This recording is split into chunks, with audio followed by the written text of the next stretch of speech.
first pledge to the beautiful flag of our republic. To the flag of the United States of America, and to the republic for which it stands, one nation, under God, indivisible, with liberty and justice for all. And to the great state of Texas. Honor the Texas flag. I pledge allegiance to thee, Texas, one state, under God, one and indivisible. Yeehaw! Thank you so much, Aaron. Now, I know there's a lot of candidates that are out block walking today. It's Sunday, and usually they do a lot of that block walking on the weekends. Do we have any candidates in the audience? If not, we'll skip over that part. They're out campaigning probably. Okay, fantastic. So let's get started with our program. Ladies and gentlemen, would you please give a Texas-sized welcome to Border Warrior Kelly Perry, Kinney County Attorney Brent Smith, and Goliad County Sheriff Roy Boyd. And a round of applause, everybody. Come on up.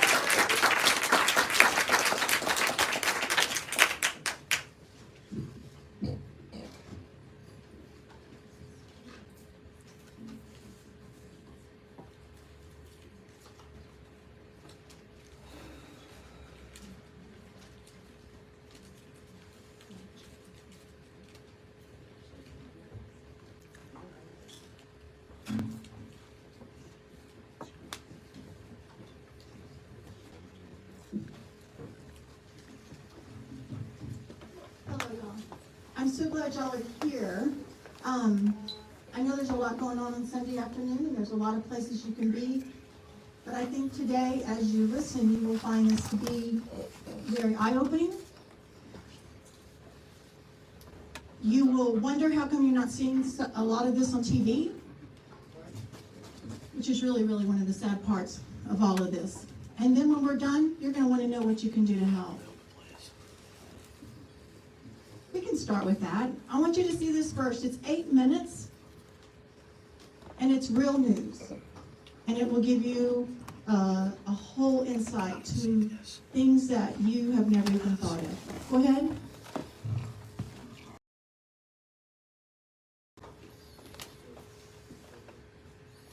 We rejoined Ben and his team in Panama as buses from the UN shelters are loaded with migrants and sent north towards the American border. 2 buses down there loading up. Here comes the third one.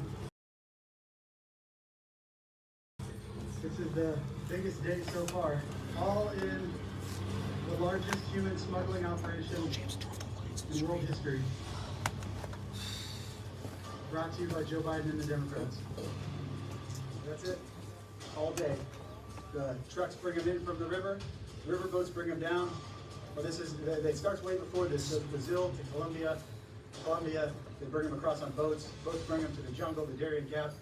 They go through the Darien Gap. If they live through that, they take boats down. The trucks pick them up, take them to here, and now within 24 hours from starting at the end of the Darien Gap, they're into Costa Rica. These buses take them to Costa Rica, and they're on their way. All brought to you by Joe Biden and the Democrats. And the next round of buses is about to head out. Look at these kids. Imagine bringing these kids through the Darien Gap. How many of these kids died? Didn't make it. There they go, heading out.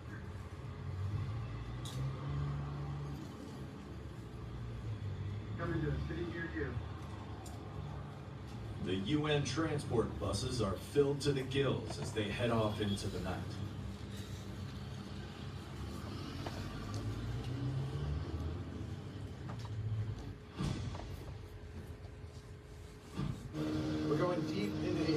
Territory in the Darien Gap, basically coming in from Panama, going in reverse direction. We were talking about that this morning. Joe Biden and the left are calling it controlled flow. What we need to do is reverse the flow and send them back. Our first boat of migrants coming, following 2 boats of produce, mostly avocados. It's time to count the boats as Ben and his team head back upriver.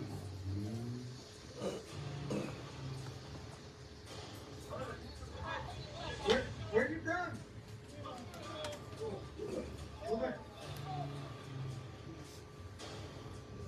Where are you from? And we show you more of what Biden and Mayorkas are calling a controlled flow of immigrants.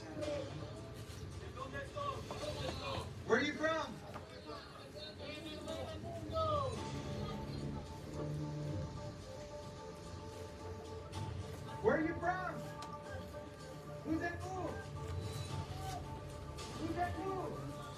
Bangladesh. 5 so far. And 7 right behind it.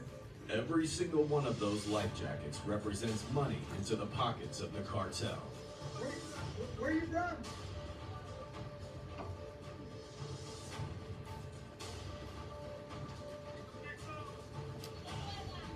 Where are you from? Who's that fool? Where are you from? Huh? No? Oh, that back one, that's all African. 2 more. 3 more. Oh, we got a bunch here. Wow, we got a bunch here. These migrants from all over the world are being guided by the UN and brought to our country by the open-bordered leftist politicians who sit in the highest offices in America. Where are you from? Who's that fool? What? Where are you from? Every day. There's 11. Ooh, dang, they're almost about to flip. It's hard to believe that the enemies sitting on Capitol Hill are allowing this hostile takeover at our southern border to be narrated and disguised as some type of humanitarian effort. They didn't speak English, French, or Spanish. We're at 11 already. Holy crap, and it's everywhere. We got China, we got Africa, we got everything. Oh, here's 12. Non-stop. Where are you from? Venezuela? Man, this is unbelievable. We're already at 12 boats. Several of the boats, we asked in 3 languages, English, Spanish, and French. Where are they from? They didn't answer. Several of them were from Asian countries. And then we did get Bangladesh, and we had a couple boats that were all from Africa. Crazy. Crazy, crazy, crazy.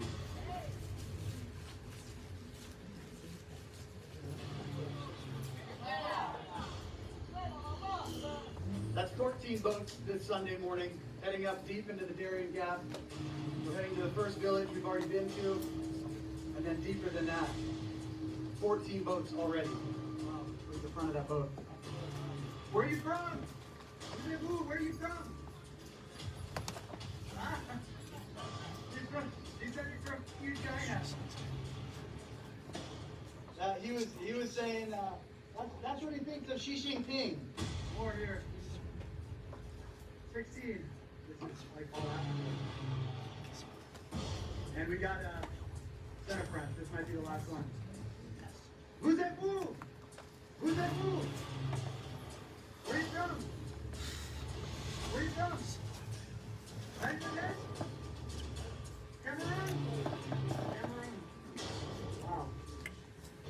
The thing to remember on this is they don't want you to see this. That's this whole idea of control flow, is that they control it, they move it past you before you can see it. That's why it's so critical we're out here showing you this.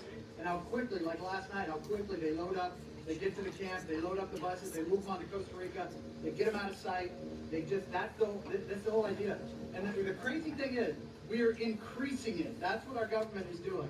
It's hard to believe that even though they are thousands of miles from the southern American border, that this migrant invasion is affecting even the most rural locations and trade routes.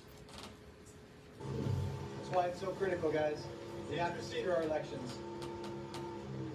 It's interesting, he's telling me up in the village now gas is $7 a gallon. And people are really suffering to move their produce downriver. And it's amazing, this is all part of Joe Biden's Go Green scheme. Wow. The people where the hammer falls the hardest. Trying Wow. to make a living. Wow. Wow. So even here, the attack of the radical environmentalists that pretend they want to protect the climate, that are destroying the environment, because of their open borders policies, are now also destroying these villages because of their increased gas prices, because they won't drill for more oil. And the only people that are making money are the boat drivers bringing illegals down. So you're just incentivizing more of it. Wow. And one of the scariest things to me about all this is how efficient it's becoming. Every country along the way should be extremely difficult. Every nation should be protecting their own borders, their own sovereignty. The easier we make this for people to come and break into our country and break into all these other countries, the harder it is to stop them once they get to ours. Basically, what the Democrats are doing now is opening the doors. You get into Brazil, you get through Colombia, you get through Panama, you get through Costa Rica, you get through Nicaragua, you get through Guatemala, you get through Mexico, then you get to the United States, and then, only then, are we saying, well, now stop. And we're not even saying that now, we're just letting them in. It's impossible. We don't stop this at the first country that these people get to. And think about the difference. If we stop them at the first country, how much easier that is. If you fly over and immediately you're sent back. Not going to do that again. But if you fly over and you get through 4, 5, 6, 7 countries, you think you're making it. You're getting there. And then you see the United States. We are inviting that. We have created this. And they're only making it, rather than making it more difficult and telling people, no, you can't come, they're doing the exact opposite and making it easier for them. It is terrifying to think what this means for the future of our country. Coming up on Law and Border, we head deep into the jungle villages who have been devastated by...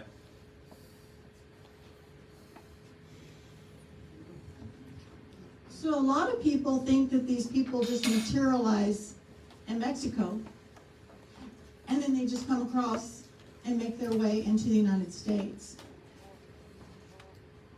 The really sad part is the United States gives $11 billion a year to the United Nations.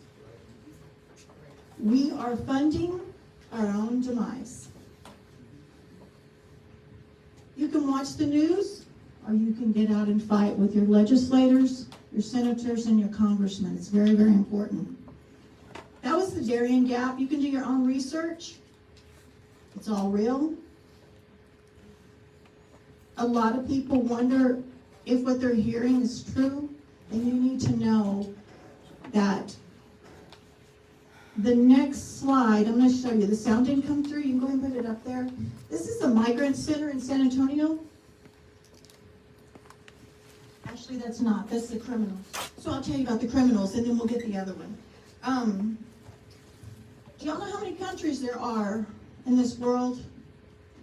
There's, if you look it up, it's going to say 193 or 195. I know, right? There's 2 that don't really get counted all the time. And a lot of times we just say they're coming from 150 countries. That was before. I think they just quit counting, and actually they've quit counting everything. You can look for people coming over, and that number's not real. You can look for unaccompanied minors, those numbers are not real.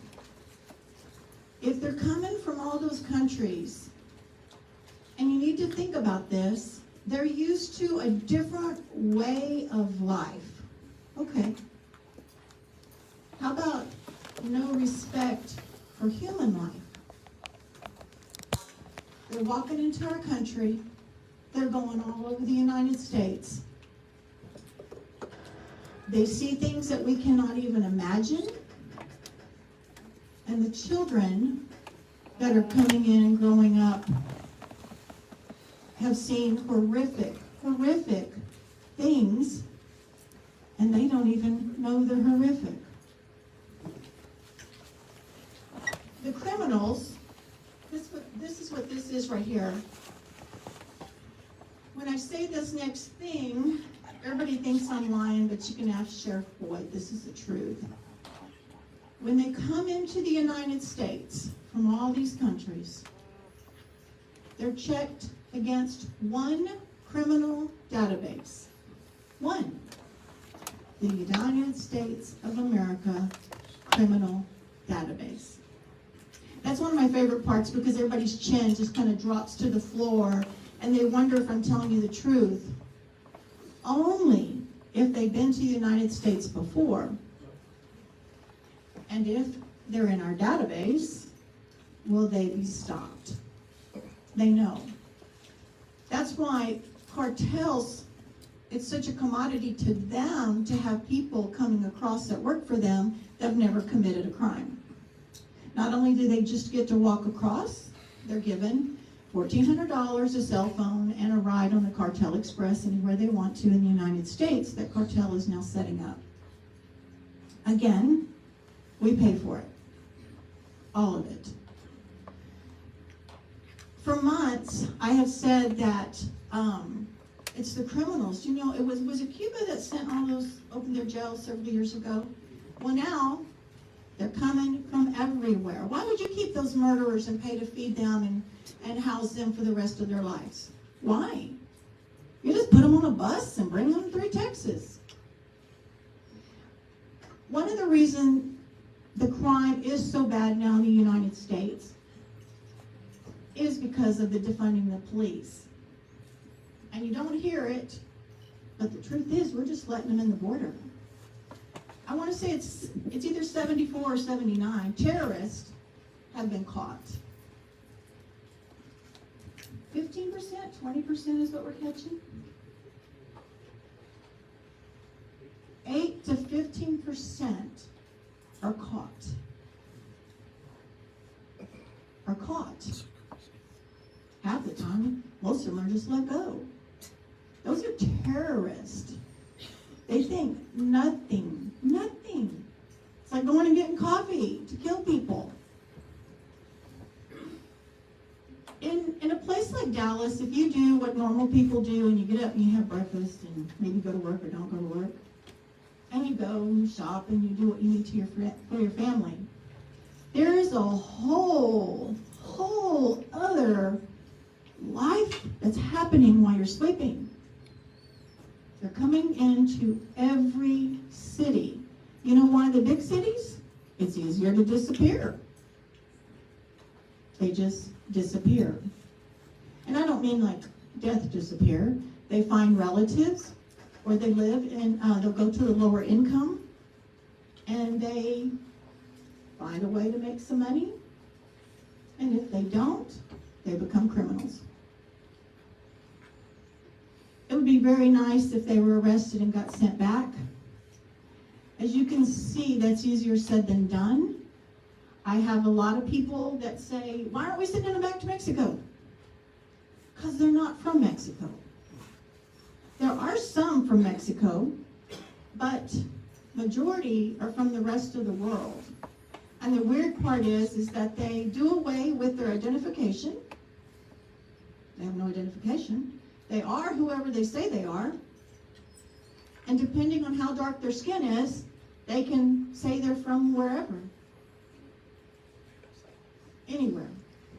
And they say they're good guys too. I doubt any of them would want to tell you they're not. When you hear about different things about the port of entries, I want to tell you a little bit about our county and one or two other things. And then Brent's going to come up and we'll be bringing y'all through from the border, through the towns, through a town that's further in, that's being exploded with all these wonderful people that have chosen to make a life with us.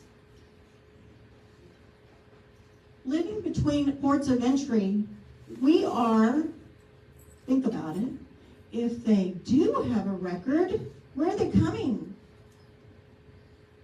Between the ports of entry. Between the ports of entry. When we first started, January 20th, 21, right? Our county had 6 deputies, 24 hours a day, 7 days a week, rotation. They didn't all work at the same time, right? You can divide by 3 shifts. That's what we had. And it took about 6 or 7 months till we were finally got some real notice from our governor's office. We really appreciate what they've done. You'll learn more about that as we go along. But needless to say, when it came down to the game of tag with our deputies' arms out, they were just coming in. MS-13, the worst of the worst. We finally got more people. Now our more people are being spread over more and more miles. And there's people coming, and we're in Dallas, okay? And I tell you that because they don't want to live where I live. They want to live where you live.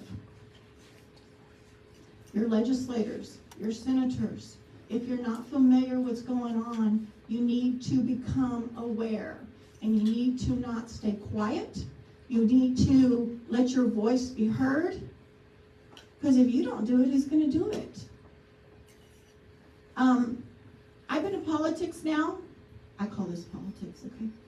2 years. 2 years. So 2 years ago I voted. This old guy made it into the White House. And I kept asking, where are the children? Because the numbers that were being housed weren't the same numbers that were coming through the ports of entry. Unaccompanied minors. I kept calling. Called my congressman. I don't have a very good congressman. Senators. My congressman is actually Chip Roy. He's not really, but we adopted him and he kind of adopted us. And so when I have a problem, I call him. And the other day I asked him, what are we going to do about these children? 50%, 240,000 have been counted. Okay, in a year and a half. 240,000 unaccompanied minors. 3-year-olds, 4-year-olds, 5-year-olds. About 50%, that's how many they can tell me where they might be. 50% have disappeared. And I was speaking to a gentleman a little while ago. He says in California, it's a lot worse than even here. You know, that's scary. Those are Texas numbers. Texas numbers. What's going on elsewhere? Personally, I can't worry about them because I'm so worried about Texas. I just want something fixed here for us. We're going to keep going, but I want to tell you something real quick. This is real important because everybody asked me about this. They asked me if I'm happy with Abbott. I will tell you that I will be voting for him. You will be voting for him. And everybody you know better but vote for him. Because if Francis or Beto, okay, loser.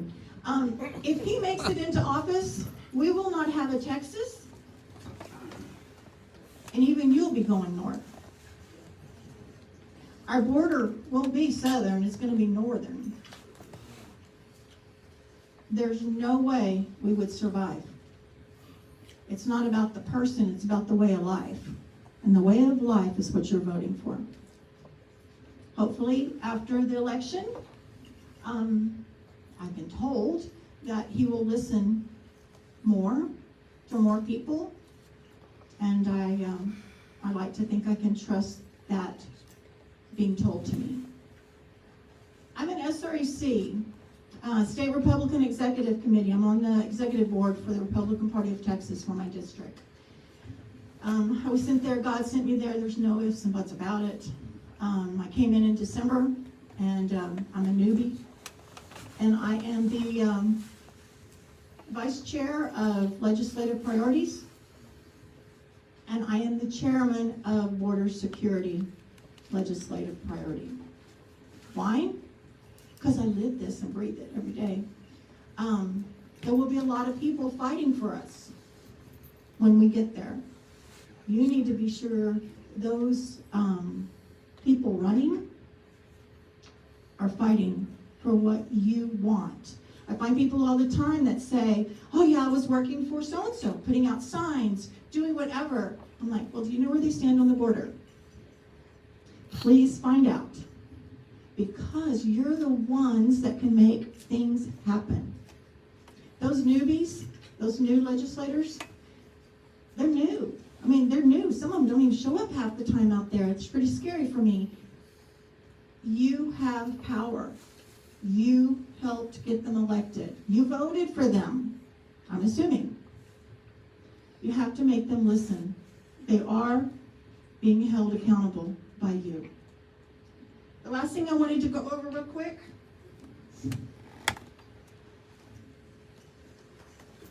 You're paying for everything for these people coming in from the whole world. Everything. The children that come in, the UAs that are placed, their children kicked out of foster homes, United States children, because they get $60 more a day for the unaccompanied minors.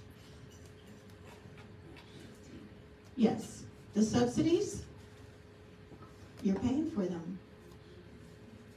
If you like it, okay. Hopefully you don't. Hopefully you'll let your voice be heard. The biggest thing that's suffering, besides what you don't know is moving into your neighborhoods, is education. The future of our state and our country, education. Classrooms are overpacked. They're having to teach to the lowest, not denomination, that's not the word, the lowest level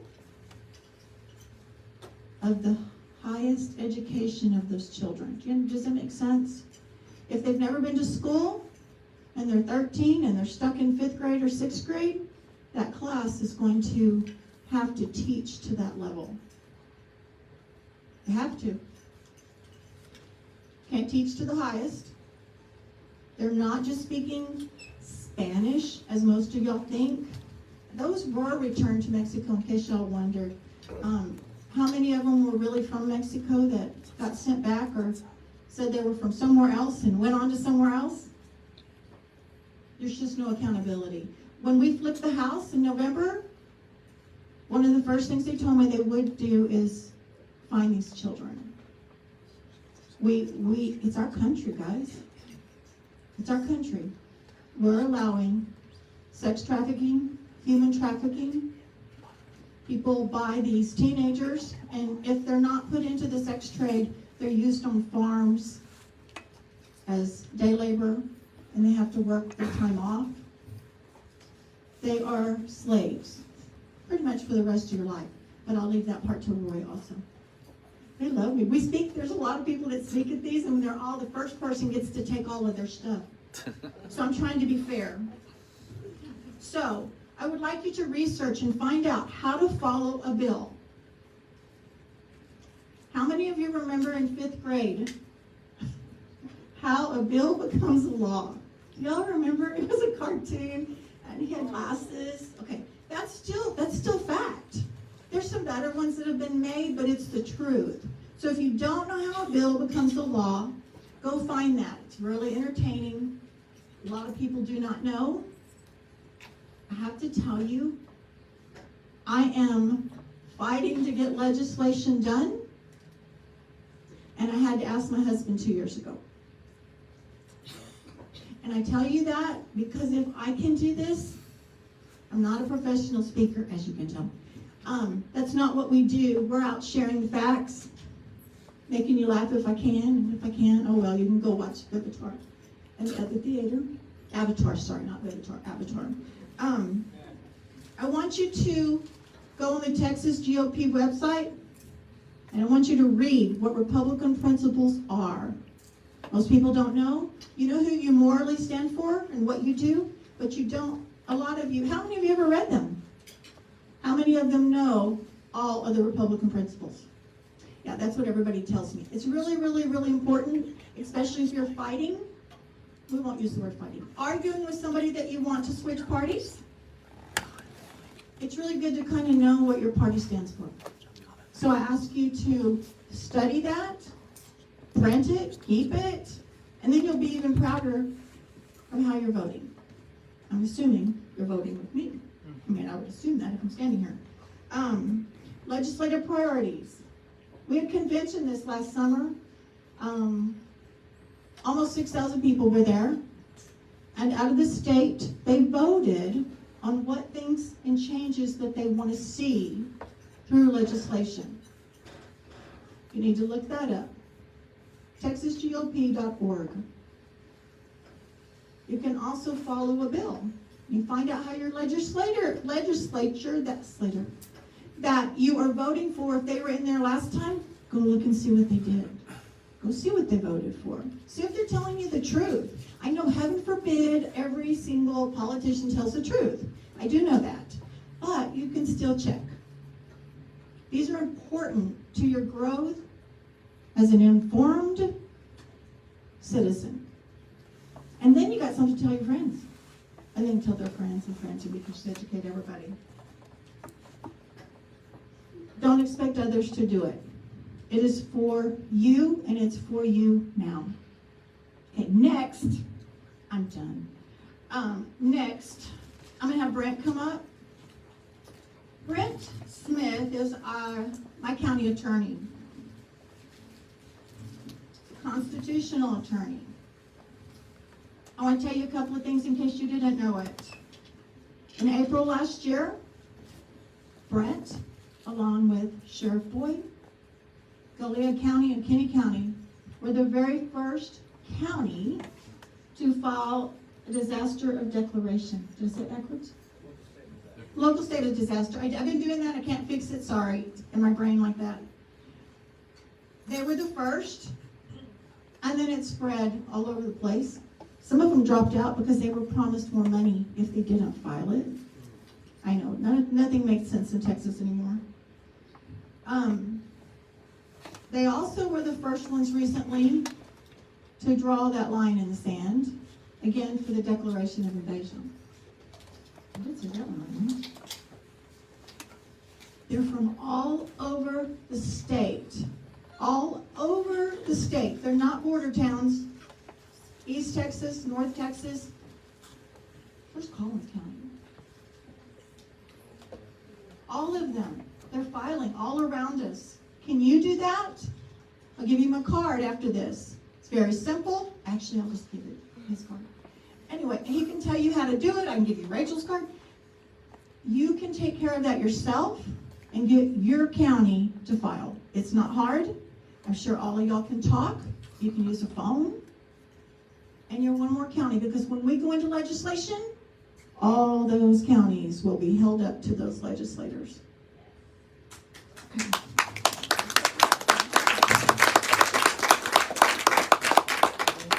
Thank you. I'm going to start this off a little bit about talking about what caused the issues.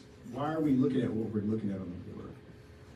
And what it started with was DHS, Department of Homeland Security. Congress passes immigration laws. They're the ones that decide who's going to be deported, who's going to be a citizen, what the process is, etc. But like in Congress, a lot of people in Washington, they give limited authority to agencies, which is Department of Homeland Security. A good way to compare it is if a city gave, like a fire department, a mission of preventing fires in the town. They want fire hydrants so many blocks apart. They want fire equipment. They want personnel to fight fires. So they have a mission that they're supposed to do, prevent and put out the fires. Well, DHS has the same type of mission for immigration enforcement. And what agencies, federal agencies, are allowed to do under law is to implement policies, to implement the congressional immigration law. Policies are not law, they're a policy. They're not passed by Congress, they're created by DHS themselves. And essentially what DHS and Secretary Morgan did, using the firefighter example, is they turned off the water to every fire hydrant. So are the fire hydrants there? Yes. But are they useful? No. And so that's why several lawsuits have been filed. In fact, Kinney County did join with other counties to file a lawsuit against DHS and President Biden. But that's where the problem started at. DHS changed their policies on immigration enforcement, which started the process of everyone coming over the border. I took office in January of 21, and I think in February, I started noticing the numbers increasing of trespassing, arrests at the border. I mean, it was astronomical.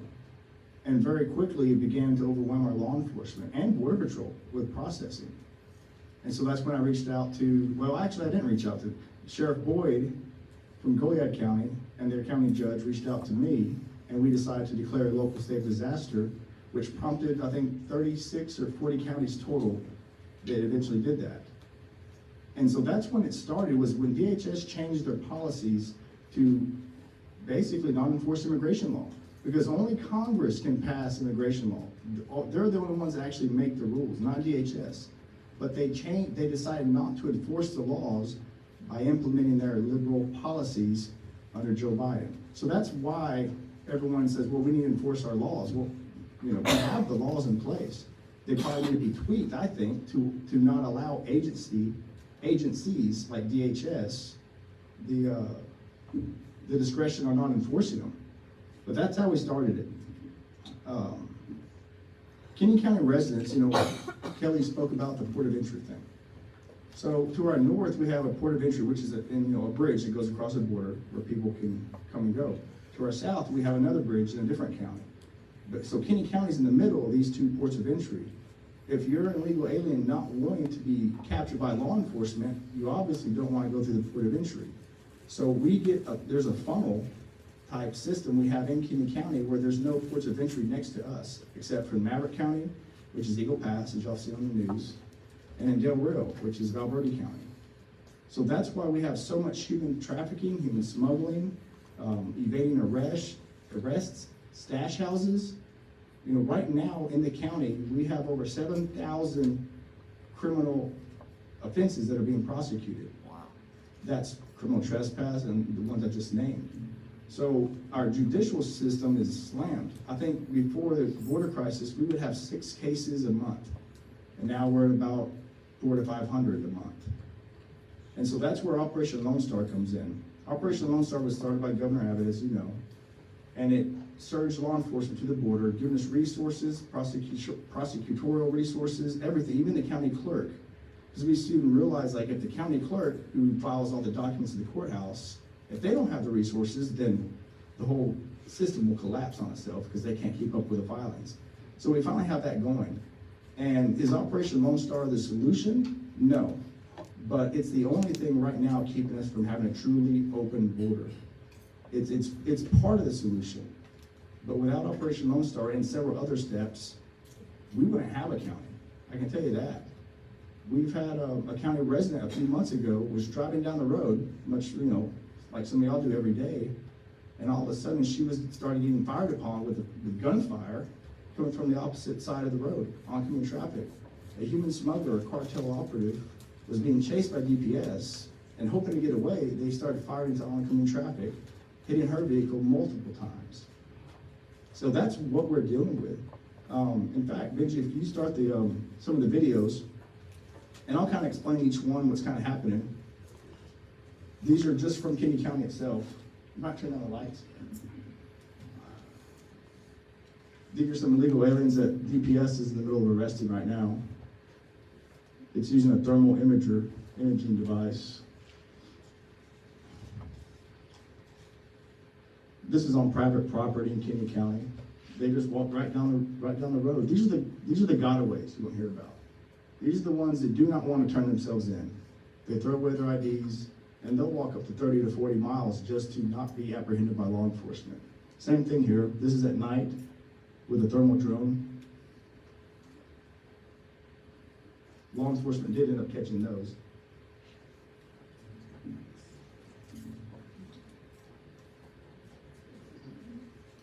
Same thing, but during the day, another group. I'm not sure if these were caught. But you start counting them, how many there are, and that's going on 24/7, year round. They don't stop when it gets cold. They don't stop when it gets hot. In fact, many of them die in the process. We found probably these last 2 years over 30 bodies now, these last 2 years, and that's the ones we found. There's many more we'll never find. This is another camera. They're at a water trough getting water, continuing on their way. And even though, despite what you hear and see in the news, 90% or probably 95% are single adult males. There's no family units in here. Maybe 1 out of every 200 will be under 17. But almost all of them are single adult males. And most of these, not arrested, not apprehended. For trespassing alone, we've arrested over 4,000 people since last August. And we're not even, like Sheriff Boyd said, we're not even catching 15% of them. That's just what we were able to catch. And this is all occurring on private property. Another group. Now this is in the middle of Operation Lone Star, what it looks like at the courthouse, where all the troopers of the brush teams that would go out, a lot of troopers. This is probably at the height of Operation Lone Star right here. That's a courthouse in the background. But there's a large law enforcement presence, obviously. Like I said, that's the only thing standing in the way of an open border in Texas. And we're not even catching 15% of them, but it's something we're trying to do.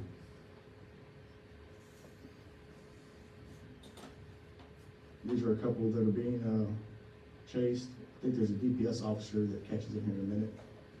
But I'll keep talking here, I'll watch that.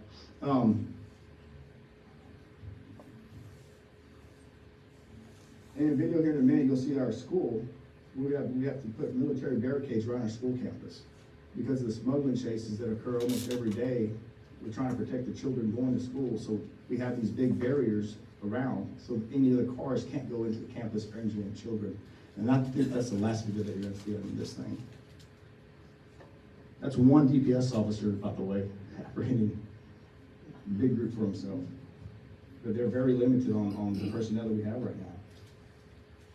The devastation on the ranching industry in Kenny County is amazing. It's unprecedented. Because what happens is they'll cut fences. They cut fences when they come to them. Obviously, they don't repair them when they leave.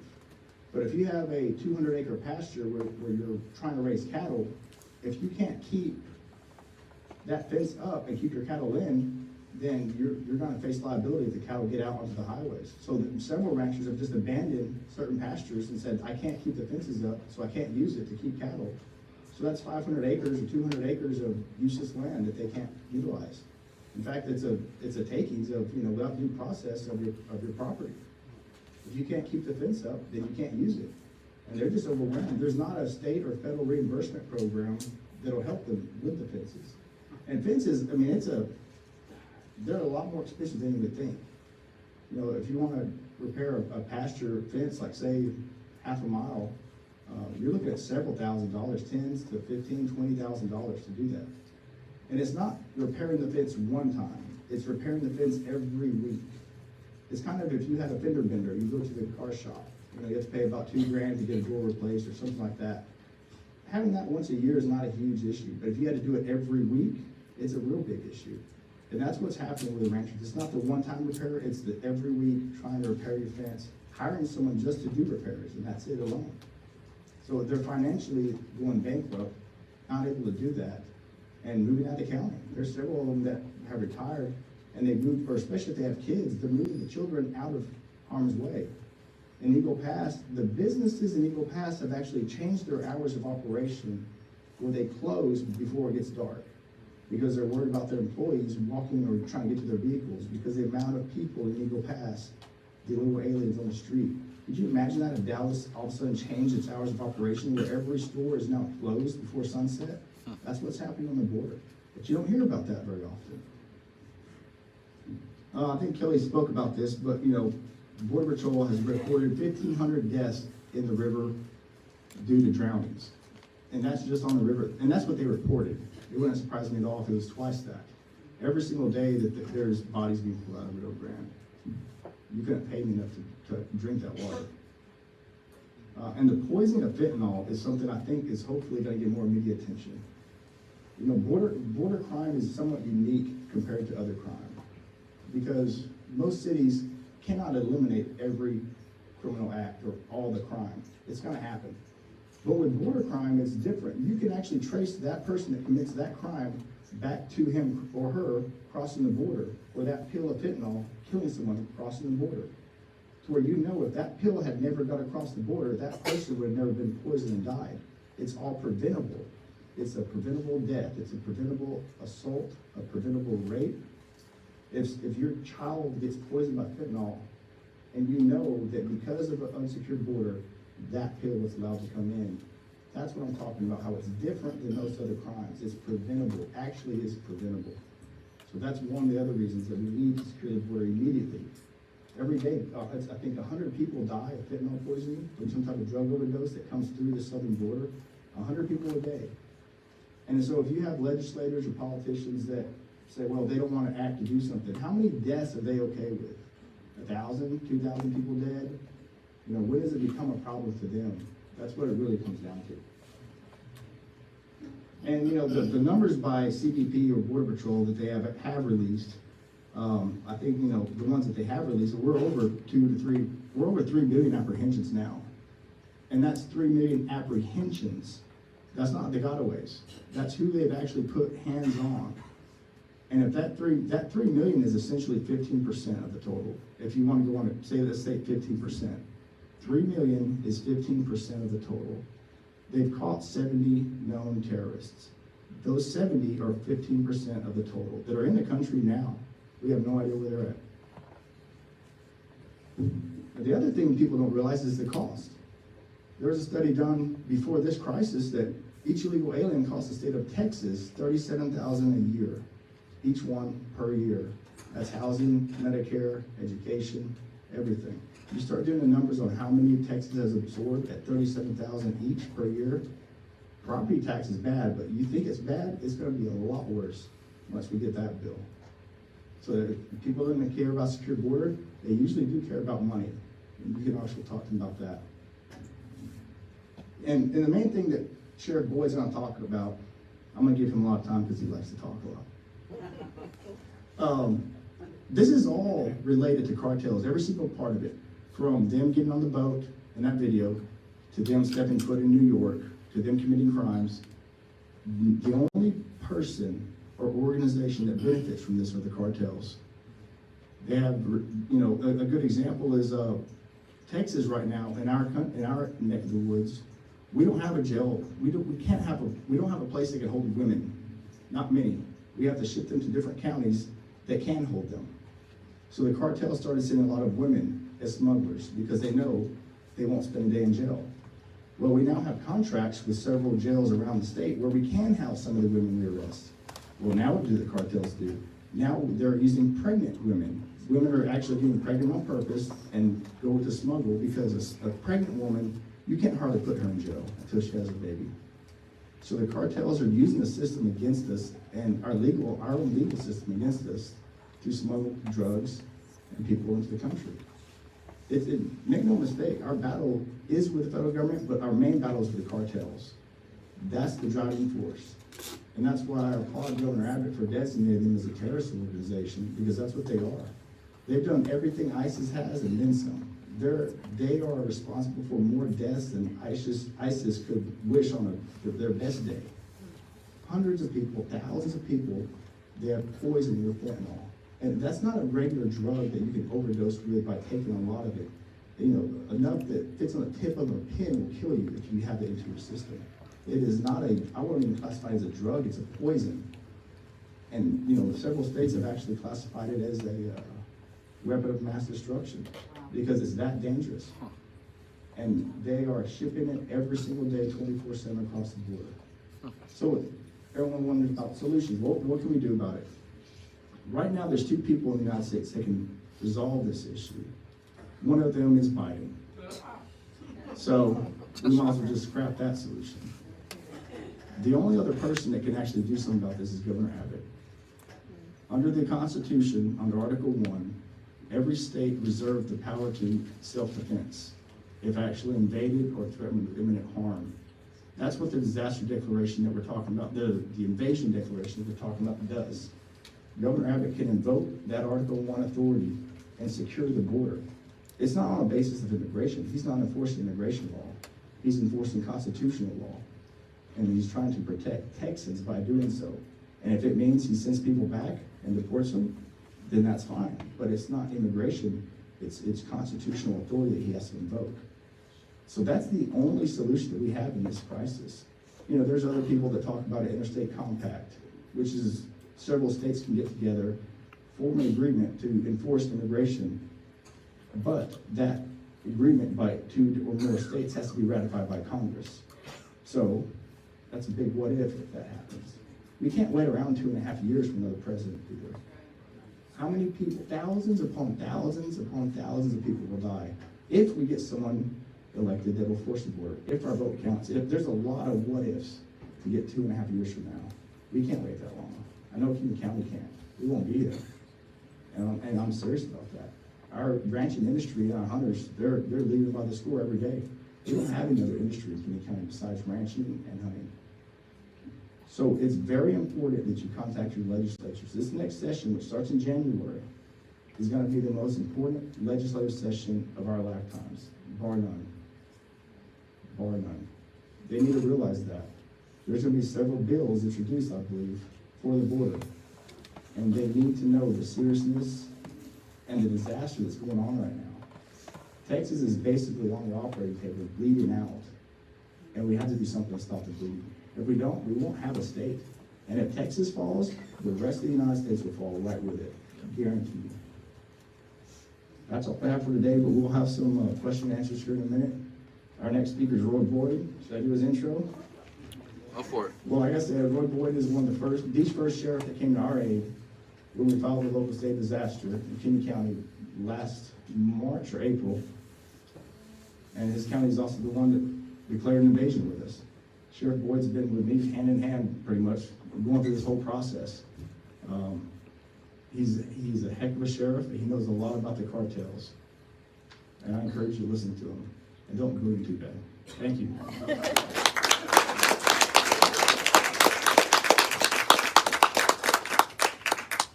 Everything I was going to talk about, Kelly Perry talked about. Thank you all very much. I can't stand here behind the podium. It drives me crazy. So, like he said, my name is Roy Boyd. I'm the sheriff in Goliad County. We are a rural county, 859 square miles, 7,400 souls. We're about 180 miles from the border. So it seems like it would be strange that we would kind of get highly involved in border security issues, but it's not really a border problem. It's a lot bigger than that, because we really don't have an immigration issue. What we have is we have a slave trade issue. We have an organized crime issue, and we have a corrupt government issue. Those are the things that we are facing. And they all work hand in hand, because there's a whole lot of greed and there's a whole lot of money to be made. And so, I'll tell you right now, the border is secure, but not in the way that we want it secure. The border is secured by the cartels. The cartels ruthlessly control the border, and they make sure that everybody who comes through that border pays them their money. And if they don't, they kill them. And how do we know that? Because they found train car loads of dead people in Mexico that had tried to sneak across the border without paying the cartel. The cartel is absolutely ruthless. They will not tolerate not getting their money. And we've seen it firsthand. And so this issue is far greater than most people realize, because I'll explain a little bit of how the functionality is, because you see these people coming across, and let me ask you, where do you think they're going? Does anybody know? Does anybody know how they know where to go? I mean, if you were from Nicaragua, do you think you'd know where to go in the United States? Big cities, Very Democrat simple. cities. When you get here, the cartel tells you where you have to go. Because what happens is these people are gathered up by the United Nations, by Catholic Charities, by the Red Cross, by different organizations like that, and they are brought and they're turned over to the cartels like you saw in that video. Those groups work with the United Nations. They turn those people over to the cartels. The cartels have to bring them through Mexico. And every state they go through in Mexico, they have to stop and pay the La Mordida to the local, state officials and federal officials, which is the bite, which means they have to basically pay the government officials for passage through their jurisdiction. And they make their way all the way north to the border. And when they get there, most of these people think they're free. They think we're going to get smuggled across and we're going into America. And I've spent a lot of time with these folks, and believe it or not, they don't want to be Americans. They just want our money, and they want they want the same thing that they think they're going to get from us, which is they're going to come here, they're going to work, they're going to make a bunch of money, and they're going to send that money back home to wherever their home country is. Well, the problem is, once they get across, typically where we're at, they get taken to Houston. If you're coming in Del Rio, you're coming in the valley, it doesn't matter. You get traffic to Houston. When you get to Houston, they find out they're not free. They actually owe another $10,000 to the cartel. And so at that point, they're slaves because they belong to the cartel. The cartel is the one who sends them to their destination in the United States because the cartel has a massive network within the United States. They send them to Atlanta, they send them up here to Dallas, they send them to Chicago. The cartel has hubs that I kind of equate it to a Walmart. All right? They have warehouses and distribution centers. There's Walmarts everywhere. But the product doesn't go straight to Walmart. The product goes to a distribution warehouse and then it gets sent out to the different Walmarts. This is the exact same model. They send all these people to Houston. From Houston, they distribute them out to other warehousing cities, and then from there, they send them out to their final destinations. I actually have a letter in my desk that I got from a sex slave house out of Rockport, Texas on a search warrant, and it articulates that it takes 8 to 13 years to buy your freedom once you come to the United States. The letter starts off, here in the United States, we have something called a slave boy or a slave girl. How many of you thought slavery ended after the Civil War? Well, it didn't. Slavery is far larger now than it ever was before the Civil War. And it is a huge industry. And it's kind of like I think Kelly was saying, you know, these people wind up working in different industries where you go to your hotel and, you know, you have the people cleaning the rooms and none of them speak any English. Those people aren't the employees of the Holiday Inn. They're not the employees of Hampton. What happens is, you know, if Brent has a hotel, he doesn't want to have to pay FICA and Social Security and all that stuff. So what he does to hire people to clean the rooms is he comes to me and says, "Hey, Roy, I need a group of people to come in here and clean this place every day. I'm going to contract with you and I'm going to give you a flat rate. And I'll pay you this much money for the maid service and the groundskeeping and all that for my hotel." And so I'm like, okay. So I go to Kelly, and Kelly's the person who works close with the cartel and has all of the slaves, and I tell her, I need 15 people, all right? I need 5 men and 10 women for what I'm gonna, for my contract with Brent here. And so she sells those human beings to me, and I buy them. And I put them in a 1-bedroom apartment. There'll be 15 of them in a 1-bedroom apartment. And so he's paying me. I'm putting them up. I paid her to buy them. Well, now what happens is I charge them rent. I charge them for their food. I charge them for everything. Electricity, water, I charge them for everything. So they go to work every day like I've told them to, and then I only pay them what I think they need, which is very little. They are my slaves. They belong to me. And that's how that system works. And I've seen it firsthand where, man, they sure are getting close to paying off that debt. I've only got another 2 years with them. I really need to get myself a new group of slaves. So what I do is I'll sell them to you. And now you do the same thing with your own contracts. And then I go get myself a new set of slaves from Kelly. And I just keep my contract. And this happens far more than people realize. And so what we have is we have all of this going on all across the United States. Can anybody here tell me how many slaves were brought to the Western Hemisphere during the years of the African slave trade, which was over 200 years of slave trade? Can anybody tell me? An estimated 10 to 12 million slaves were brought from Africa to the Western Hemisphere. Only 4% came to North America. You wouldn't think that if you listen to everybody talk, but only 4% came to North America. How many slaves are on the face of the earth, a conservative estimate, on any given single day right now? Does anybody know? 29 to 30 million slaves on any given day. That's more than 200 years of African slave trade. All across the world, 29 to 30 million. And that's conservative. Has always been in history, Africa is still the #1 slave trading continent in the world. They hold more slaves than anybody else. But that's what we're facing, because the problem is, this is not immigration. And the Democrats will always tell you, this is a humanitarian thing. We have to let these people in. We have to take care of them. These people are slaves. They are being brought here to be slaves. And the Democrat Party knows it. And the politicians know it. Which is more humanitarian? To tell somebody to stay home and fix your own country? because that's what should be happening. Or is it more humanitarian to ship them here and make them live 15, 20 of them in a one-bedroom apartment and make them slaves for the rest of their lives? Which is more humanitarian? I ask you. Because just like Brent was saying, there's no telling how many of them die on the trek to get here. Mexico has half the population of the United States. It has twice the reported murder rate of the United States. Twice the reported murder rate. And the government of Mexico estimates that less than 1 out of 10 murders in Mexico is ever even reported to the police.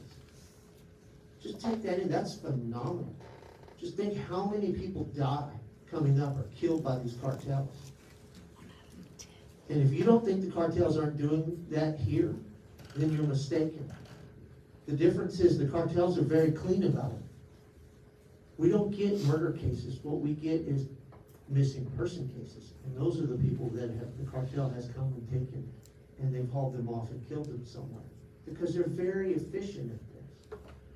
So I'll bring it back down to a local level in a place like Goliad County. I came into office just like Brent, January 2021. You know, I come in, I've worked at 2 larger agencies. I'm thinking, okay, I'm going to be here, it's rural, we're going to go out, we're going to look at the drug problem, we're going to see what we can do to prevent crime. And next thing you know, I mean, I'm not a month in and I get in the first pursuit a block from the sheriff's office in a Camaro with like 14 people in it. I mean, it's like, you know, it's like the clown car thing.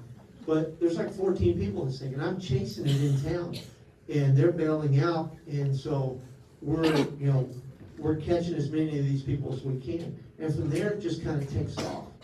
And then what happens is in March, we go to a ranch, and we get in a pursuit with a guy that's trespassing on a ranch.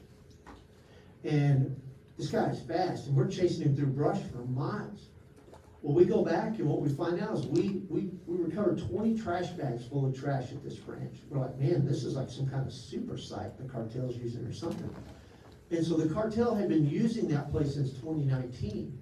And we were 3 months into office and found this location. And what we did was, we go through all that and we start gathering evidence. Because back then they were sloppy, they'd leave their trash, now they pick it all up.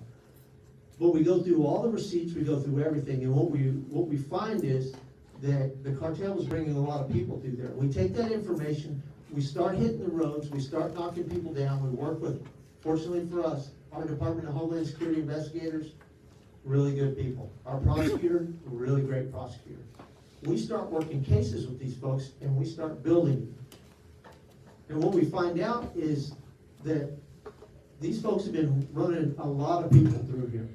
And it's about that time that they have the 90 slaves found in the house in Houston. How many of y'all remember that? Made national news. 90 slaves found in a house. Every one of them came off of that ranch in Goliad. We knocked down enough people that we got their cell phones. These things are horrible and wonderful at the same time, because cartel members and their operatives can't help but take videos and pictures and put them on TikTok.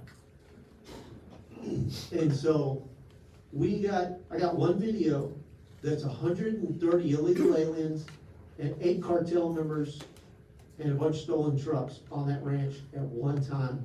Got another video where there's over 200 illegal aliens, a whole bunch of Gulf cartel members, and 8 stolen trucks there at one time. All that in small rural South Texas. And what we did was we started an aggressive campaign to push them out of our county. You know, I put up signs in the ditches. I went to war with TxDOT over it. We were telling them to go around our county, or we'd chase them down and throw them in jail. And so we were constantly in pursuits and bailouts, and it was one after another. Eventually, we put enough pressure on them. The Department of Homeland Security came to me and said, hey, they said, Roy, they're passing your picture around down there, and they're showing your signs, and they're telling their drivers just go around the damn county. It's not worth it. The sheriff will throw you in jail down there. And so they started driving around us. Now, with Brent and some of those folks, we pushed the governor for Operation Lone Star, and we were able to get funding. And we hired some people to go out and do nothing but deal with this problem. And as a result, looking at the success we were having, I decided it was time to form a task force. We now have what's called the Operation Lone Star Task Force, and we have 20 agencies in there. The border sheriffs have just approached me. They want to join as well. And so it's going to expand. So on that side, the governor has given us the funding to do that. And it's been extremely successful, and we're knocking down a lot of organizations. We had 4 major organizations and a whole bunch of small ones that were coming through Goliad County. We have now basically diverted all the 4 major organizations that were trafficking through our jurisdiction. But they all still come through. They're just going around us towards San Antonio to get to Houston. We recently took down the majority of one of those organizations that's actually directly Gulf Cartel, but we're working on doing more. But it's a monumental task. And the problem is, well, I see some of y'all have it, because I've seen some of y'all. Did y'all saw the papers that I laid out on the desk? Did y'all get copies of those? There's a 1, there's a 2, there's a 3. And so those are the documents I put together for the legislature and went up and testified on. And that was educating the legislators on what was going on and how it was impacting us at the local level. I also did a couple of those for the governor. The governor received them, took a look at them, and has graciously given us pretty much everything that I've asked for. But you can ask, I'm a persistent ass. I just am. I'm a pain. And so, the chief of staff of the governor hears from me constantly. And so I was shoving information down their throats. And so they've provided us with that funding, and we appreciate it greatly. But the problem is, all of this is for naught. And you'll notice on one of those, it's mitigation. You know why? Because nothing that we're doing is designed to stop it. Everything is just designed to mitigate it, to help with it. We're treating the symptom, we're not treating the cause. And I've told the governor this, and my wife says he didn't care for the plan, and I understand, because the governor has to take things into consideration that I don't have to. I'm not an attorney general. I am not the governor. There are things that they do know that I don't. But the only way to stop this is to make Mexico stop it. Because the first thing you need to understand about all this is the fact that Mexico is a failed narco state. And the Mexican government makes hundreds of millions of dollars off of this trafficking. And so you have to get the Mexican government to stop this in their country. You can't allow the cartels to have a beachhead here and expect to win. And so the only way to do that is you have to cause economic pain for Mexico. Yep. And the only way to do that is cut off trade with them. If you cut off trade with Mexico, we are their #1 trade partner in the world. Texas is the #1 conduit of that trade.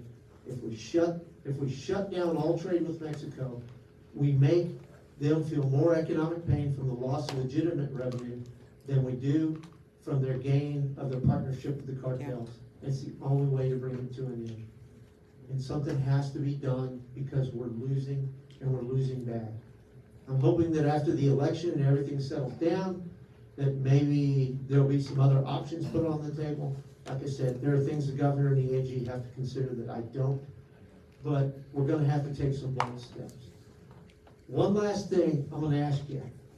Do y'all think this directly impacts you in Dallas, Texas? Yes. Think the cartel is here?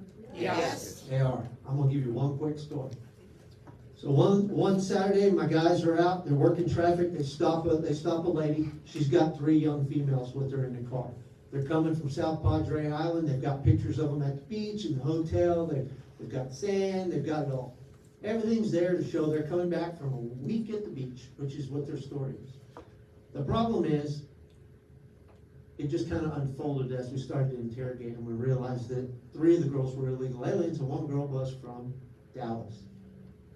So we wound up arresting all of them, because in Goliad, everybody goes to jail when you're involved in stuff. Organized crime is, we throw them in jail for engaging in organized criminal activity, human smuggling.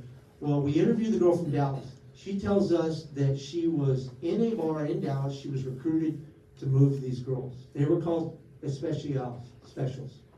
And so these girls came up, and they thought they were going to be reunited with their family members in Houston, Dallas, and I can't remember where the other one was. But in reality, our investigation showed that they were all going to be taken to Chinatown in Houston and be put into sex slavery. And the girl who's from Dallas, who was recruited, actually had all their fake Social Security cards in her pants. We got them from her when we stripped her down at the jail. I don't think I would have accepted one of them, but those girls were just going to be out of luck. And they're all fake. And so it is here. The cartel is here. They're recruiting people in your community. They're bringing stuff in. I agree with them. You have to hold your elected officials accountable. Start at the local level, work your way up to the state. Hold them all accountable. Ask them what they're doing, because we have to bring it to an end, because if not, it's the death of the country. So thank you all very much. Appreciate y'all coming in. Steve, a big round of applause for Kelly Perry, Brent Smith, and Roy Boyd, everybody. I'm going to do a Q&A now. I have a couple of mic runners, so please raise your hand if you have a question, and our mic runners will come up and get your question asked. We got a couple of the top.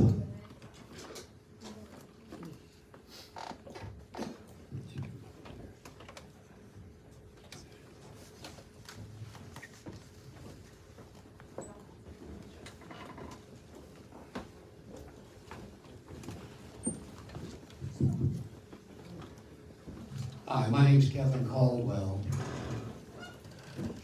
It was mentioned earlier something about ISIS. The ISIS cartel, if you will, doesn't exist today because they were all shot and killed. Yep. Brent Smith mentioned that there's two possible solutions. One is the Biden administration, and there wasn't much excitement in the crowd about that. The other was through our Texas governor, Governor Abbott. Sheriff Boyd, you don't report to Biden, and you don't report to Abbott. Let me ask this question. How many cartel members, known cartel members, have been shot and killed in Goliad County? Absolutely none of them. I will tell you this. We do hunt them down. We identify them. We recently went to Houston, picked up some Gulf Cartel members that were smuggling people through our jurisdiction. And one organization that was coming through, working with the Department of Homeland Security, we have taken out the we took out the number 2 guy in the Gulf Cartels, human trafficking, the number 4 guy, and number 5 guy in their human trafficking division. And they are all currently locked up. And so we're after the number 4 guy. I'll tell you what, he's a tough booger to catch, but we're gonna get him.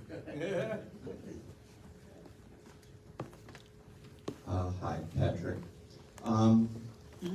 There's all these organizations that are all part of this problem now. You know, we grew up wanting to believe the Red Cross was helpful, or the UN, or all these entities.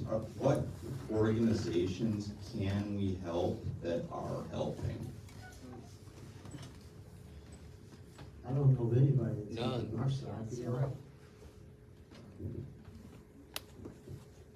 There's a lot of them.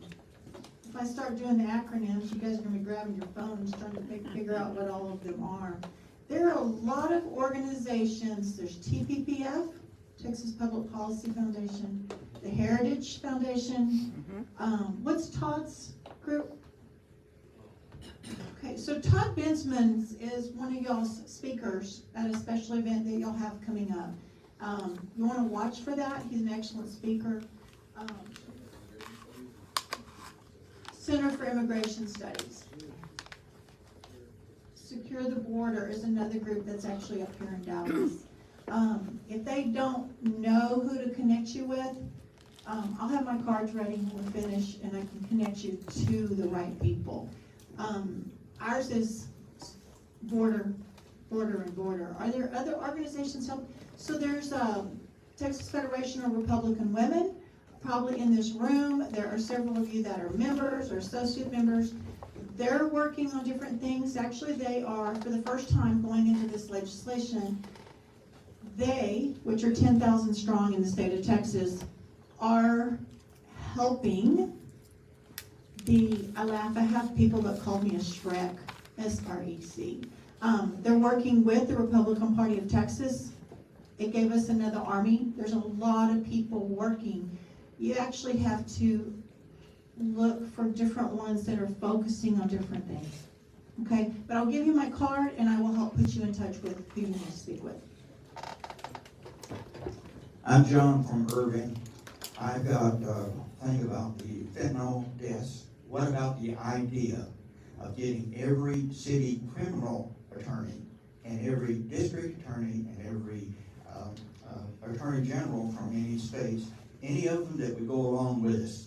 And I know that Let 'em Go Curzo would never do this, but let's turn right around and let's file so many thousands of charges of criminally negligent homicide against Joe Biden.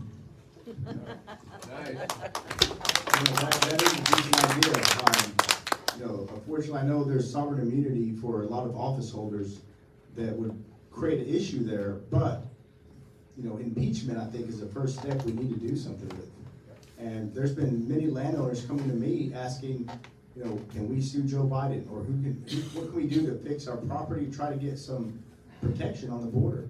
And, unfortunately, I'd love to take on a whole different case, a civil case, and do everything, but I'm up to my eyeballs of what I can do. So I usually try to pass them along to the South Texas Property Association that has a lot more contacts than I do. But we do have to hold Joe Biden accountable. What he's doing is not out of ignorance. He knows what he's doing. That's why I don't think the federal government's even the solution. I don't even usually waste my breath talking about a solution with the federal government. I've even spoken to several senators, like Ted Cruz and also Chip Roy. They don't see a solution until there's another president. Now, even if the House flips, they can perhaps impeach Mayorkas, but at the end of the day, someone else is just going to take his place and take away from Joe Biden. So until we have a different president in the White House, I don't see much federal help on this. I do know that there's a bill that's being tossed around right now for this next legislative session that's going to try to hire all Border Patrol agents and make them state employees, so Texas can have its own Border Patrol. Yes. That is something we need to push. Because right now we're having to use Department of Public Safety Highway Patrol is our main go-to on border enforcement. And they're great for what they're trained to do, but at the end of the day, they're highway patrolmen. And there's Border Patrol agents I talk to every week that would love to come work for the state, but they have a family themselves. They need a job that pays somewhat similar, so they want to come and help Texas instead. And so I'm sure there's going to be a bill. I think the Lieutenant Governor spoke about it on Fox the other day, where we're going to try to hire a Texas Border Patrol, and so we need to push that. Okay, thank you for the information, and it's so important that we know, the main question I had coming into today's session was, why can't we close the borders? If this was another country, in Czechoslovakia or Canada, and they said close the borders get closed. But I understand now that this is it. I thought basically they wanted these people to come over. Okay, but I didn't realize it was sex trade. I was thinking, well, no one wants to work in the United States and these would be the future workers, but that ain't the case either. So thank you for opening up our eyes here in Dallas. And, we're not clean ourselves in America because these cartels, where do you think they're getting the weapons from? So you got something to say, go ahead. Well, I'm just gonna say, don't buy into the fallacy that the majority of weapons in Mexico come from America. There are some weapons that do go south to Mexico. As a matter of fact, under Obama and under Biden, they've both conspired to try to get our weapons into Mexico so that they could be tied back to violence to blame us. But to be quite honest with you, most of the weapons that they use in Mexico are military-grade things that you cannot buy here. The cartels get weapons from China. Believe it or not, about 7 or 8 years ago, Russia built an AK-47 factory in South America, and it supplies the cartels with AKs. And believe it or not, the Mexican Mafia and Texas Syndicate have a huge presence in our military and steal a lot of weapons. and send those military-grade weapons to Mexico. So, Okay, and they also get them from the Mexican government, because the cartels and the government work hand in hand. Good. Well, thank you for that information. One last thing is, I was reading actually a book called Millennial, and it says if there was a nuclear war, we'd all be going south. And I was wondering if Mexico would stop us if we were going into Yes, Mexico. yes, Mexico will throw you in prison. And like me, as a police officer from the United States, if I go there, and it doesn't matter what I go there for, if I go there and they catch me there and they find out I'm a cop from the United States, I actually go to prison for being a spy on their soil. So, the cops that used to go to Mexico would have to leave their ID here because you get thrown in prison for that. They're very strict. I want to say, my name is Arlene Young, my husband Steve, and I'm so glad that we came out here. You really enlightened us. I want to be a part of what can we do. I don't want to just be here, go home and say, well, wow, but really, so what can we do? We have to do something. But here's my question, and I want you to educate me on this. But why? Why is our government in Washington allowed to cause treason on their country? Why? So he also asked, how come we haven't closed the border? So in our country, everything ends up in court, right? Just think about that. And a few months ago, I agree with you, and I still do. That's not where I'm going with this. But one of the biggest fights was the Constitution, okay? And with the Texas Constitution, the border should be closed. I see what you see, right? It should be closed. It's all right there for us. The problem is that there are people that believe that the Texas Constitution, we don't win, okay?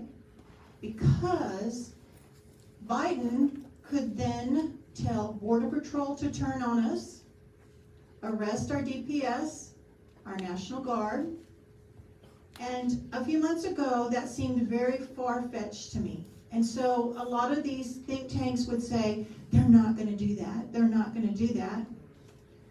Well, until I saw what the FBI is doing. Yes. So even, this is all I do is fight for this. So hearing that, it made me doubt, again, they might do that. Biden's, I was going to say nuts. I didn't say that.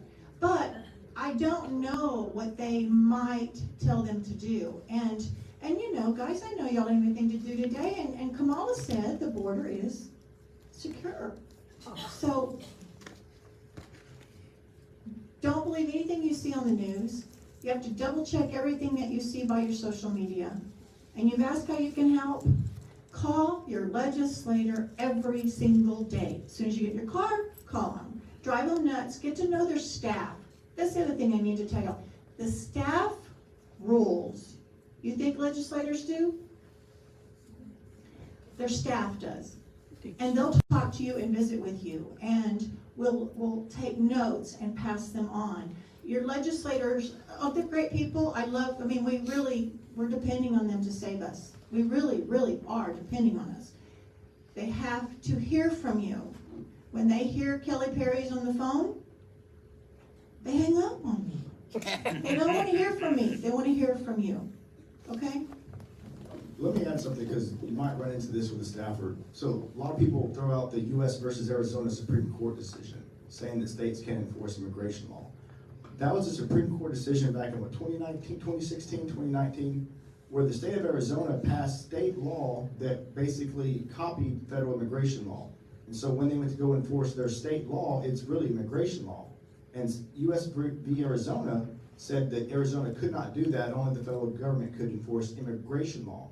But what we're talking about here today with declaration of an invasion and securing the state has nothing at all to do with immigration law. A lot of politicians, legislators, they get it confused. They'll say, well, Arizona v. U.S., does not allow us to do that. That's false. It's a totally separate legal issue. This is a constitutional Article 1 issue, not Arizona v. U.S. And you'll run into that when you start talking to people because they're not aware of that. But I just want to let y'all know that. Hey.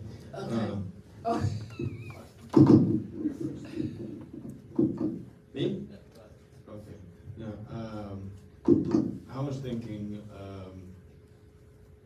what would it take to make an ad campaign that would put bits of information that we heard here, like on the radio? I'm sure it would be much more welcome than you need us to tell you to look both ways across the street, brought to you by Steaming Power Crap and the Ad Council.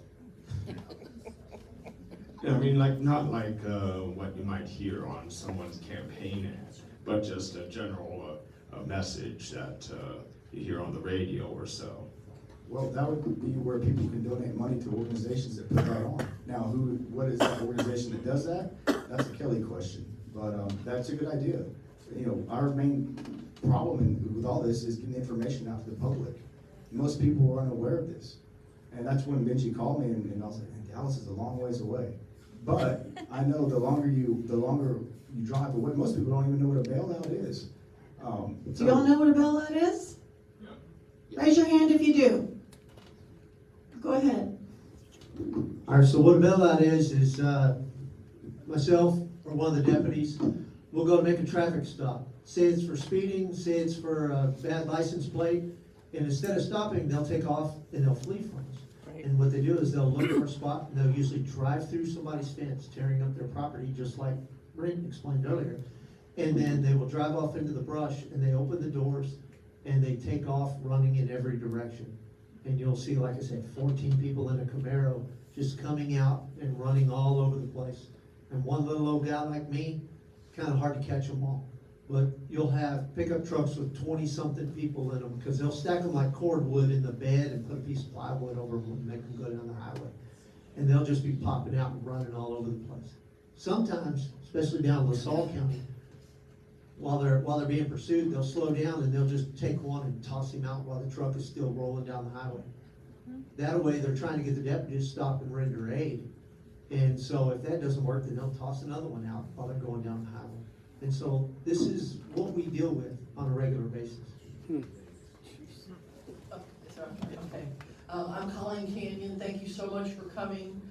We have been supporting Colonel Thomas Moeller. He's with Operation Lone Star Border Surge with care packages. He said they would be very much appreciated. This mission has been ongoing. We do not see any end in sight of the foreseeable future. Many organizations that initially supported us, U.S. Army, have exhausted their resources or moved on to other worthy projects. So we are currently receiving very few items to support our service members on the mission. I shipped to him in Austin care packages. Top items are suntan lotion, bug spray, wet wipes for these people, and they don't want your money, they want care packages. So if you're interested in that, I have his contact information in Austin on Loman Cross. I'll be glad to share it with anybody that wants to get on board with care packages. Thank you.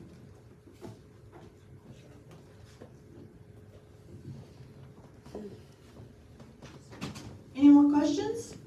There's one up there in the top. Yeah, I heard mention there of the Association of Counties to do with all this stuff. Not much direct mention at all of direct assistance from Attorney General Paxton and Governor Abbott. Where are they in this picture helping these counties? Well, we've actually met with Paxton, and he's done quite a bit on the legal side. Just remember this, the Attorney General can't get in a car and come down and send troops down. That's not what he does. He deals with the legal side of things and files lawsuits and fights lawsuits and tries to keep us in the battle from a legal perspective. And Paxton has done that. We've met with him on numerous occasions over the last year and a half, and he asks us what we need. He asks us what our legal challenges are, and I have to say that he's helped us every step of the way. Met with Governor Abbott again Friday evening. Just as a good example, the Operation Lone Star funding. I'm going to tell you that before Operation Lone Star funding came about to us, we were drowning. Governor Abbott threw us a lifeline allowed me to be able to hire 3 more deputies to put out just for this purpose. It's made a tremendous difference. He did it for the other counties in the south. He has now opened up a second line of funding. He took the money from DPS, who has more money than you shake stick at. He took it from them and he's given it to locals. 14 million for the border sheriffs, 16 million for the non-border sheriffs. And so we have now submitted our grant applications, and sometime, hopefully in the next 2 weeks, we will have that funding. So they have done things that help us, and they have brought a lot to the table for us. I'll state this, that Governor Abbott, even though you may or may not like whether he's aggressive enough, I'm going to tell you this: he's done more to help secure the state of Texas than any governor in history of the state. He has come to us and asked us, and he has listened to what we have given him, and he has provided us with tools we need to make things happen. And just as an example, I'll tell you, my philosophy is a little different.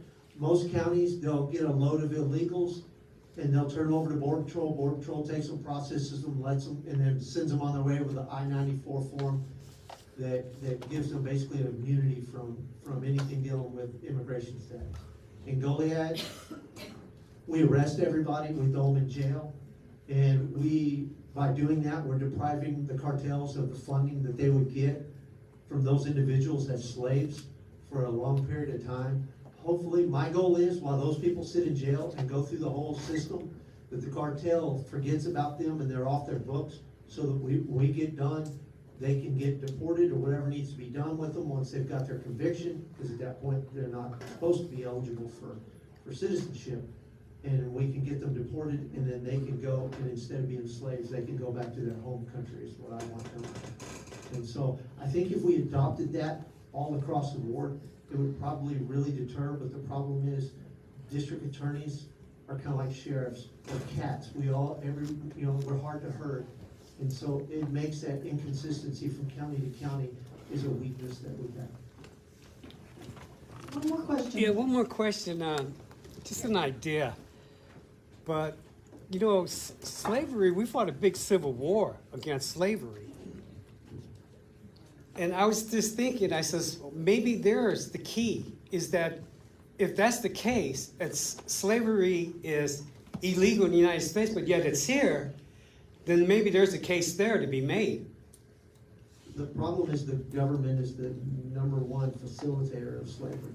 Yes. Because those buses, you've seen Abbott send those buses to different places, but to be quite honest with you, the federal government is putting just thousands and thousands and thousands of people on buses every month and shipping them to where the cartel wants them to go. Yeah.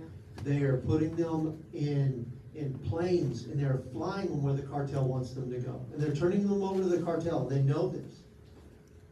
They're actually so full, the buses and the planes, that the government is now actually hiring taxis at $500 a trip to come to the valley, pick up illegals, and drive them to Houston to the cartels. And so, you're right. Just remember this. The key thing is, every person in the world is made in the image of God, and nobody deserves to be a slave. Right. Everybody deserves to be treated with dignity. It is not dignified to be brought to this country thinking you're going to get freedom, only to find yourself in a peon class, living in squalor as a slave in the greatest country that ever has been.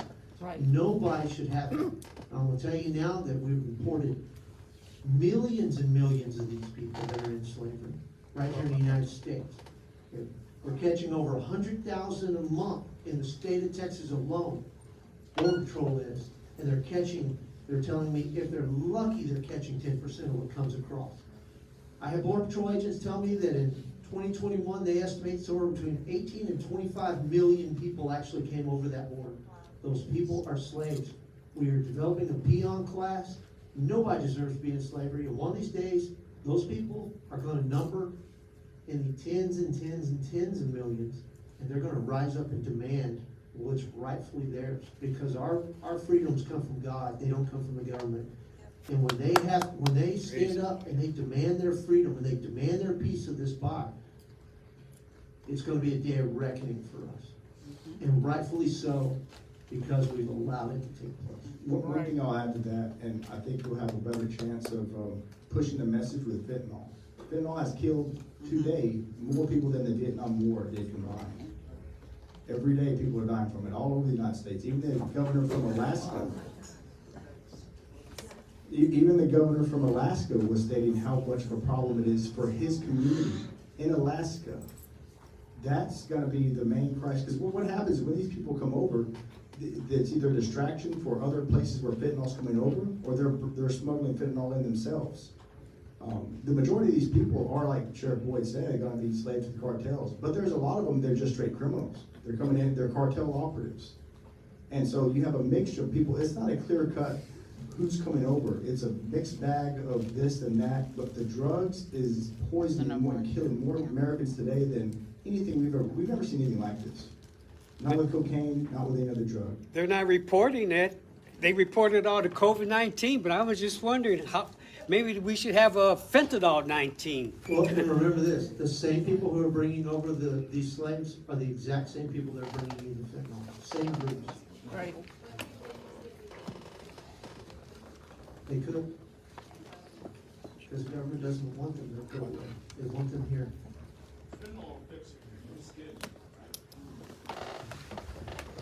Just touching fentanyl without protection will kill you. It'll absorb through your skin into your bloodstream. Yes, sir, in the yellow shirt.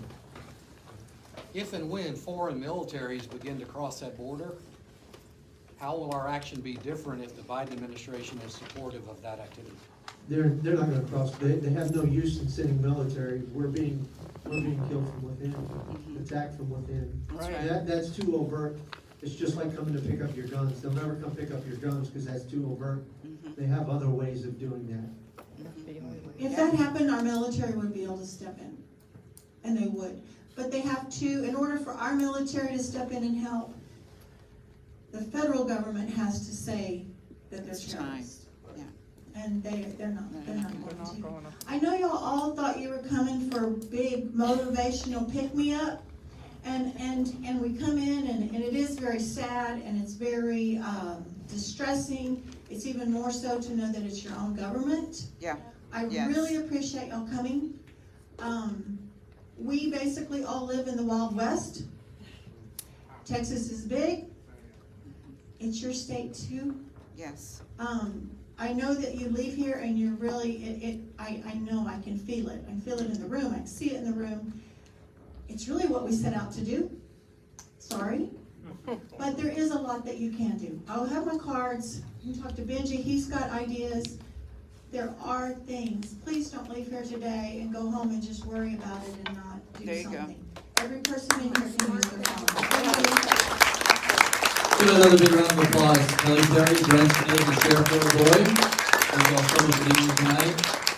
Before I get to a couple of announcements on our raffle, I would like to thank our partners and vendors as well. A Better Dallas, Texas Freedom Coalition, DFW Deplorables, Hispanic Republican Club of North Texas, and Hispanic Republicans of Texas, and Texas Protective Security, and James for all the amazing sound and lights and everything here, and all of our amazing volunteers. Big round of applause for everybody involved. A couple of quick announcements.